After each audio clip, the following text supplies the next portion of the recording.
Greetings, loyal subjects of the Imperium of Man. I am Librarian Elias of the Adeptus Astartes. I am creating a series of recordings with the intent of educating the general populace of the dangers of the galaxy.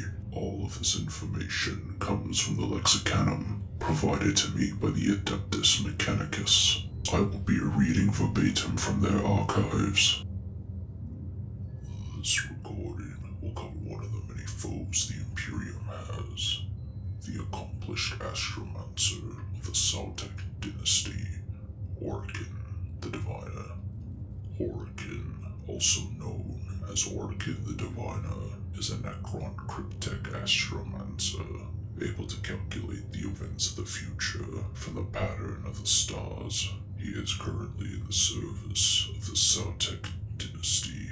As a Necrontyr at the time of the War in Heaven, Orikan was born into a family of warriors, but proved too physically frail to be recruited into the Immortals as his father had wished. After failing the Immortals' temple, he instead looked into the art of mysticism, eventually becoming an accomplished astromancer. Orikan was the only dissenting voice to the idea of working with the Catan. His warning was overruled by the Silent King, Zarek. Orikan refused biotransference and had to be forced into the biofurnaces in chains. It is said that Orikan predicted the fall of the Eldar, the rise of the Imperium, the Horus Heresy, and the coming of the Tyranids, many thousands of years before each came to pass. He can even divine lesser occurrences, such as the destinies of individuals and the movement of fleets. Though his studies are widely used, few amongst Orikan's cryptic peers trust him due to the insolence and mocking scorn in which he treats the nobility of every rank, even mighty Necron overlords. However, this is largely tolerated, as the benefits of his skills greatly outweigh any offense caused by his manner, and Orikan knows the plans of his rivals long before they do, making it almost impossible to best him anyway. Though he is a skilled astromancer, his predictions are not flawless, and unforeseen events can change his calculations. Warp travel is such an event, its turbulent nature defying any prediction. Under such circumstances, he is forced to employ closely guarded, chronomantic abilities and travel backwards in time to make sure that his prophesied future events are back on track. When the Imperial Navy dockyards at Helios 6 were left standing against Skullcrack due to a timely intervention by the Silver Skull Space Marines in defiance of his original prophecy, Orikan traveled back in time and ambushed the Space Marines, ensuring that his original prediction came to pass and his reputation was intact. He takes great care to keep his advanced time traveling abilities from his peers, ensuring that he holds an advantage over them. Orikan also takes great care to keep his machinations hidden from his peers. 1,000 millennia of planning and preparation are about to come to fruition. Once the stars are in proper alignment, Orikan will finally embrace his true destiny.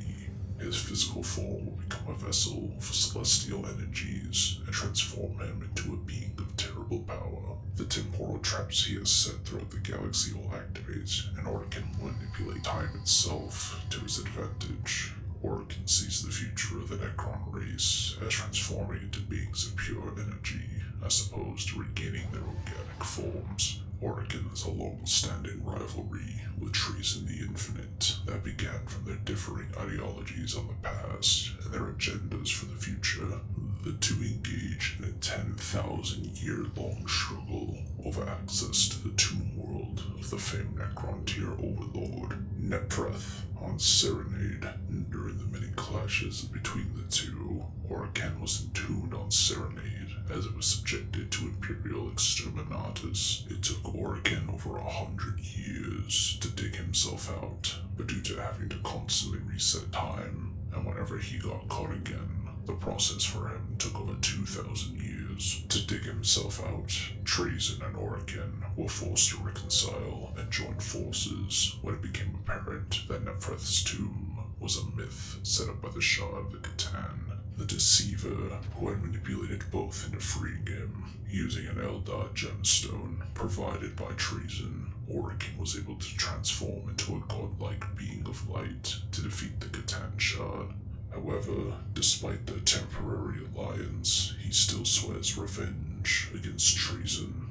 Like other unique beings in the galaxy, Orikan wields a set of Wargear and abilities unique to himself. In battle, Orikan wields unique Staff of Light known as the Staff of Tomorrow. He makes use of his advanced chronomancy in battle, able to foresee future enemy moves and even reset time should actions play out against him. Upon absorbing enough energy, Orikan can transform into a being of pure light, capable of besting even a powerful Catan Shard.